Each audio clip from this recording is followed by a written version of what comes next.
Hello, fairy tale things. Austin here. This episode's gonna have a corporate sponsor, but I can't say who it is. It's kind of a hush-hush secret deal. But I stand here today at the convergence of two of my favorite collections, my Sonic the Hedgehog figures, and of course my beloved Shrek collection, also known as the Shrek collection, my pride and joy. And these are two things I am very passionate about. But believe it or not, my brain is not just a spinning record of just Shrek with a little bit of room in there for Sonic. Okay, maybe it is, but there are other things I like that sadly don't have anything to collect. And I'm sure you, the viewer watching, have an obsession of some sort that you can't collect. See, as toy collectors, we take pride in visualizing things that don't exist. There's actually a need we have as humans to be able to hold something and have it tangible in our hands. Whether it's a video game character or an animated movie, there's just something very rewarding about collecting it.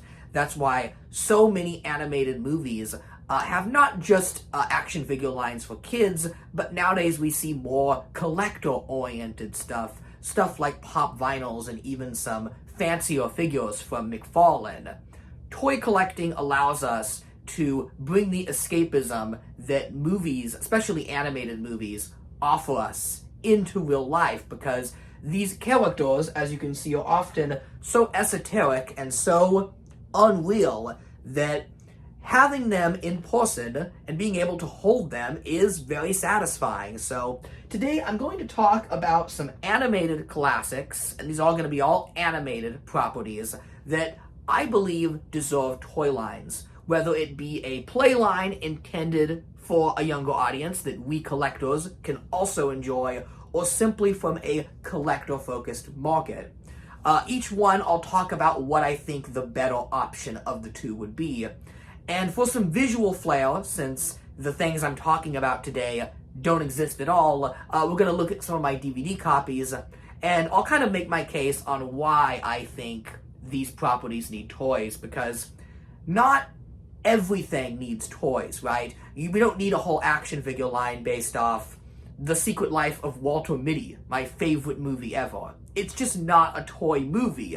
Sure, I would buy a figure of Ben Stiller as Walter Mitty, but I don't think there's a market for that.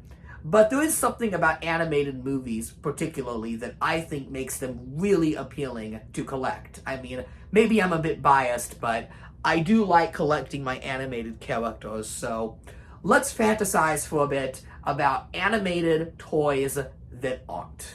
Okay, so we're going to start off with a movie that I am genuinely shocked to not have any toys aimed at the kids market, and that is DreamWorks' The Bad Guys. Granted, this was a lower budgeted film, but it did, I believe, make quite a bit of money at the box office, and it was already based off of a hugely popular book series. The Bad Guys books are so popular with kids, so I'm surprised this didn't have any merchandise, simply based on the fact that the property was well known and established. And also, this is just begging to be a toy line. You've got characters of different shapes and sizes that would make fun, colorful toys.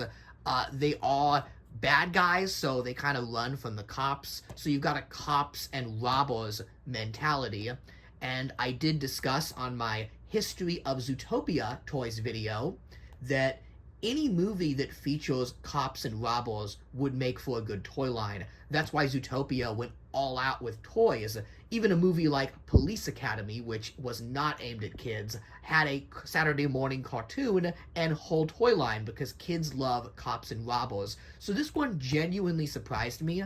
I remember when the movie was announced, I was looking forward to buying whatever a company like Jakks Pacific or Jazzwares would have, but the movie came and went and practically had no merchandise whatsoever. I believe there was some plush, like in other countries, not the United States where I live, but as it stands, there is very little to collect for The Bad Guys, which is super unfortunate. We do have a sequel coming out next year, and I am hoping that's rectified. However, DreamWorks has been very cagey with what movies they're willing to license. There was a point in time, not too long ago, where every DreamWorks movie had a huge toy line, whether it was the How to Train Your Dragon films, which made bank off the toys, or even smaller releases like Captain Underpants and Turbo had toy lines. Heck, DreamWorks' first movie, Ants, had one of the best 6-inch action figure lines ever made. That one is super odd to me. You want to talk about a movie that doesn't deserve a toy line? Ants probably didn't need toys, but the ones we got are so amazing and so definitive that it kind of upsets me we don't have action figures of the bad guys. And not just action figures, but vehicles and playsets. And if you've seen this movie, they have so many cool gadgets and devices that are begging to be toys. This is the type of film that I would truly describe as toyetic. It just feels like it was made for toys, but unfortunately, The Bad Guys has absolutely nothing to collect unless you count the original books that the movie was based off of. Okay, we have Fantastic Mr. Fox, the Wes Anderson film. This did have some toys, but unfortunately they're not complete. In Europe, McDonald's got an excellent line of Happy Meal toys that allowed you to collect most of the characters in the movie except Mr. Fox himself, which is pretty tragic. And those toys are quite rare. Okay, they're not quite rare. They're really, really rare. Tracking down a full set is going to cost you an arm and a leg. Here in the United States, Funko, yes, the pop vinyl Funko, announced they were going to do 6-inch detailed collector figures. And this was announced like 3 years after the movie came out. This was, what, a 2009 release? And I think the figures were 2013, 14, so yeah, quite a while after the movie. And I was so excited when these figures were announced. But unfortunately, we only got half of the characters. We got Mr. Fox and Ash, and then we got 2 supporting characters. We got the Possum and William Dafoe as the Rat, which is such a bad character selection. Why wouldn't they make Felicity Fox and Cousin Christopherson and kind of finish out the family there? Like, we literally have 4 main family members. They could have at least given us the Fox family.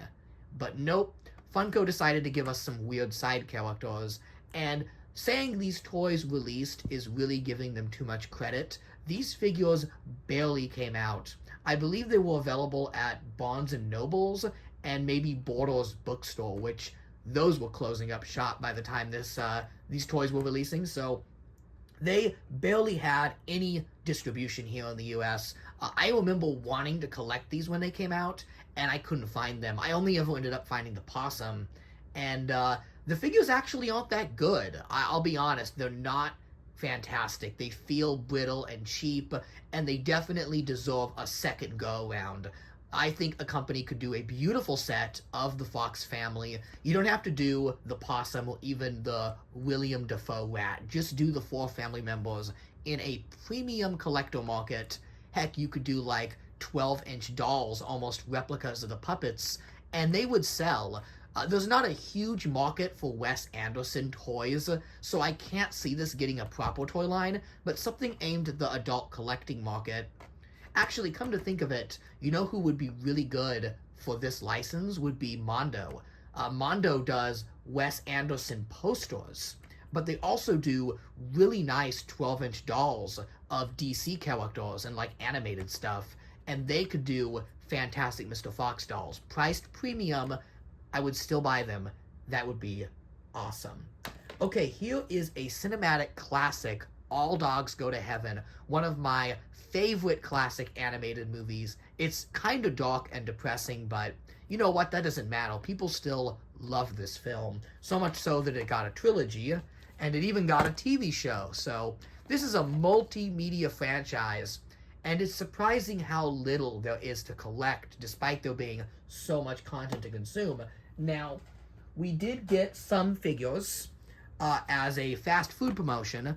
I believe it was Wendy's back in the day got these very nice PVC figures, and these are almost like applause-style PVCs. Calling these a kid's meal is really doing them a disservice. They are so much nicer than that. And here's, we have Itchy, we have Charlie, who even has his death watch on him. Pretty morbid, but I love that.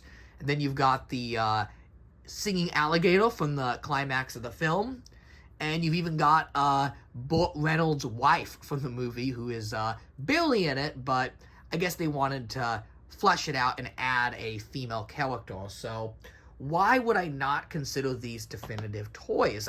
Heck, we even got a second wave of these when All Dogs Go to Heaven 2 came out. Subway continued the fast food line, and they redid the characters. They did Itchy, and they did Carface again, and they also added in Sasha. So you can add Sasha to your existing set, because I'll be honest, the Charlie and Itchy from the original line are better than the Subway figures, but you can get the Sasha from the Subway line and add her in there.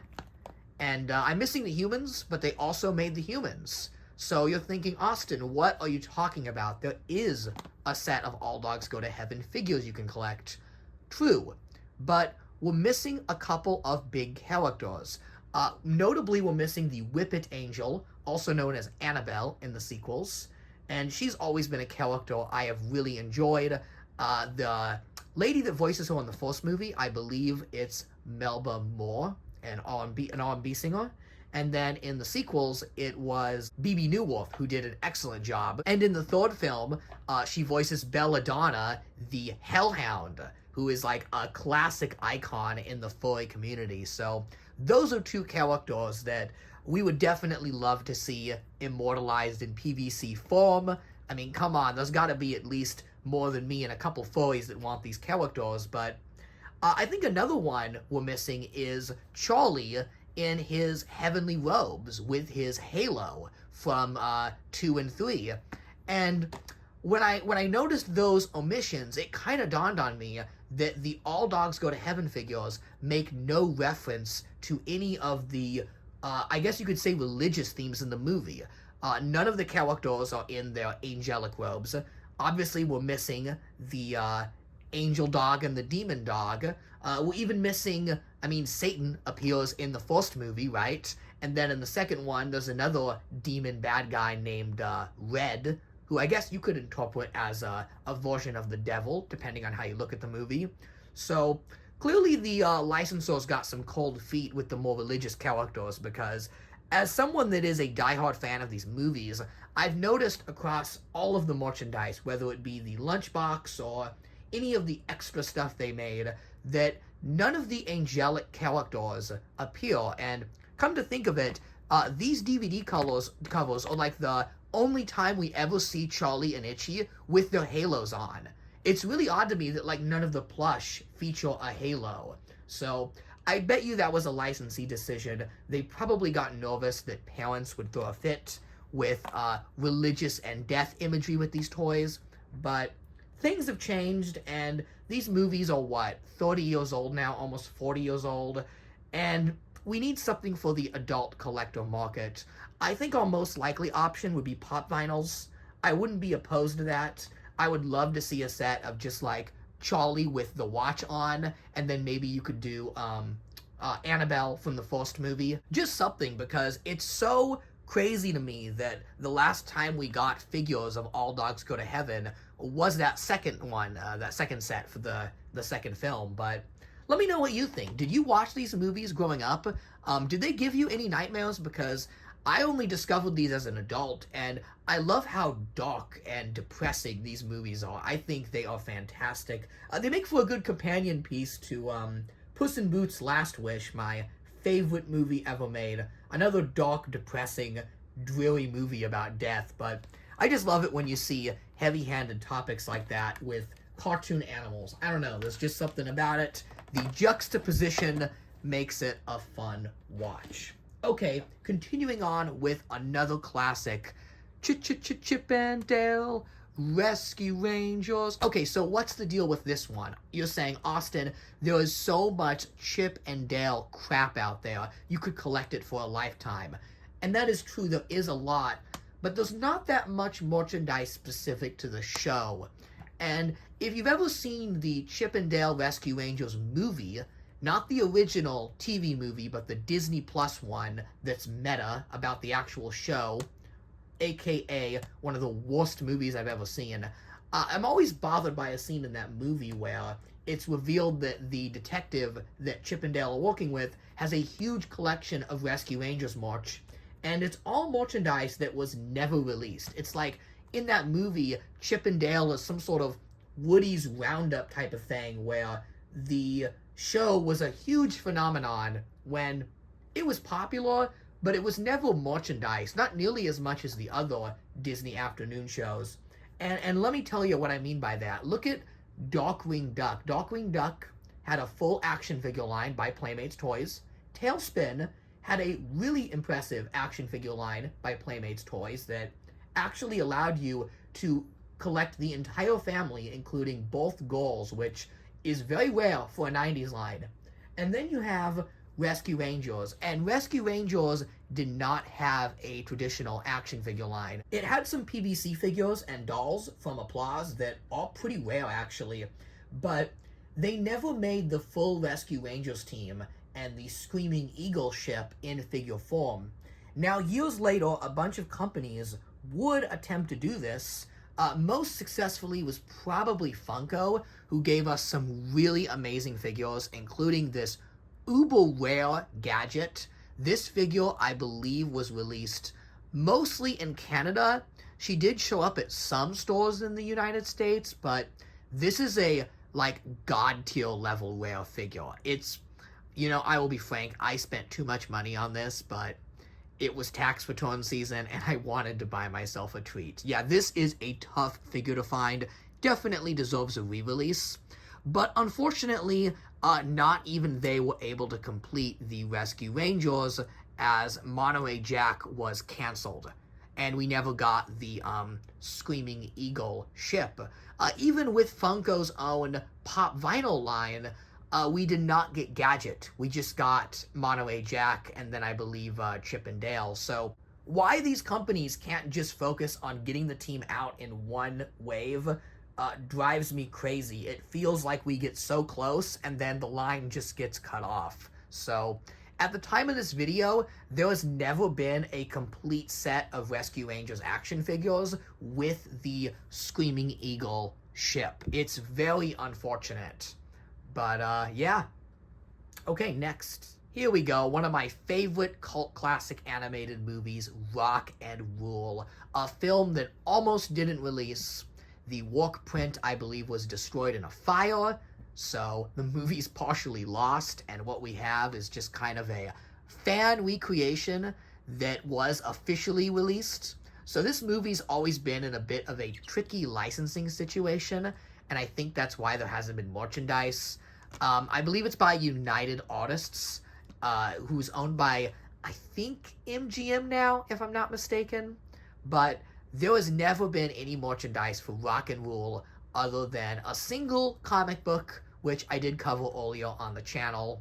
Such a shame, because this movie is so awesome. The character designs are absolutely fantastic. The villain, Mock, is begging to be made as an action figure. You've got all of the band members and their cool car they drive.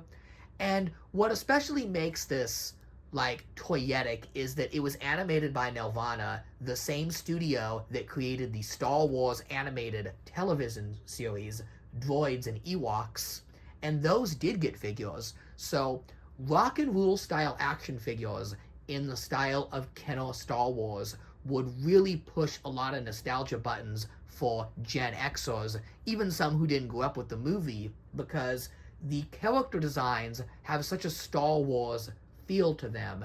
They are anthro, but they're not quite as furry as you'd think. They have a lot more in common with, like, say, ElfQuest than your traditional furry designs. But these are such cool and classic characters. I know they would sell as figures, even to people who have never seen Rock and Rule. Maybe the figures would be like a gateway into this fantastic film, because it's a wonderful movie, and similar films like Heavy Metal and Fire and Ice, also dark adult 80s epics, those have been getting action figures. So I would love to see Rock and Rule figures aimed at the collector's market. I do think that sweet spot would be Star Wars style. Make them something that the average collector that doesn't know this movie can throw in with their Droids and Ewoks display, and I think you would actually have a home run. So Rock and Rule deserves figures. And finally, we have our last one I'm going to highlight today, a film that when I show you, you will be truly shocked does not have any figures. Okay, here we go. The Secret of NIMH, the debut theatrical film by Don Bluth with Mrs. Brisby and the Rats of NIMH, an animated classic, not even a cult classic, but a true bona fide classic, does not have action figures of any form. There has actually never been a figure of Mrs. Brisby. Can you believe that? When the movie came out, it did have some puzzles, and there were a paper doll set, so I guess you could count that as figure in a way, but come on, man, it's paper. And then there was a Mrs. Brisby plush doll that I can best describe as rough. These products were made pretty early in the licensing phase of movies, and I think that's the only reason why Secret of NIMH didn't have a huge toy push, was because it just missed that golden age of licensing. Had this come out just a few years later, or even in the 90s, it would have had a huge toy line. But NIMH was what? Early 80s. It was, right when Star Wars toys were just blowing up, and movie studios were beginning to realize that licensing out their films was actually more lucrative than the movie itself. And it's weird to think it took that long. Movies would come and go without any toys whatsoever. Star Wars really changed things and opened up their eyes, especially post Return of the Jedi. And in hindsight, movie studios could look at the sales of Star Wars toys and realize that the golden goose wasn't even the movie itself, but the merchandise around this movie. What's especially depressing about NIMH is that pretty much every Don Bluth movie afterwards had a huge toy push. American Tail had a ton of stuff, and then The Land Before Time, even though it initially didn't have a lot of toys, its mini sequels had tons of toys. Heck, even Titan AE, which was like Don Bluth's biggest flop, had a huge toy line. Look at this. Do you know what this is? This is an action figure of the kangaroo lady from Titan AE, played by Janine Garofalo. Like, why does this exist? Who's gonna buy this other than me and a few other furries? But, this shouldn't exist when a Mrs. Brisby figure doesn't exist. We need something of Mrs. Brisby. I don't care if it's a PVC figure or a fully articulated action figure. I will take anything. Heck, I will even settle for a pop vinyl. I'm not the biggest pop guy, but I would go to great lengths to buy a Mrs. Brisby pop vinyl with the amulet and the red cape. I've looked forever for something to use as a custom for a Miss Brisby figure, but the way she's drawn is just so particular that you really can't find another cartoon mouse figure and use her as a stand-in for Brisby. Brisby is just her own unique Don Bluth design, and I truly hope that the licensing with NIMH can be figured out. I actually think this is another MGM film. I believe it was distributed by United Artists, just like Rock and Roll, so whatever licensing hellhole this is in, this is also in. Didn't Netflix buy MGM? Like, does Netflix own these licenses?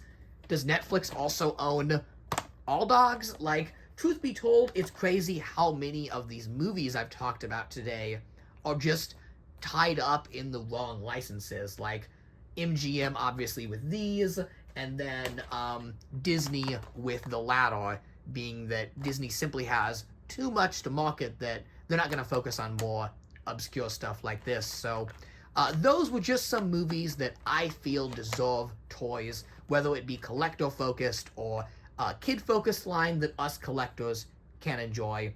What are some of your favorite movies, specifically the animated films, that don't have any merchandise? Let me know in the comments, and maybe we can look forward to our childhood dreams coming true, because recently toy collecting has just blown up with the popularity of Funko, and I also just think Marvel movies making pop culture more mainstream, we're seeing more and more of what's called the kidult market, right? Where toys are being sold first at adults and then to kids.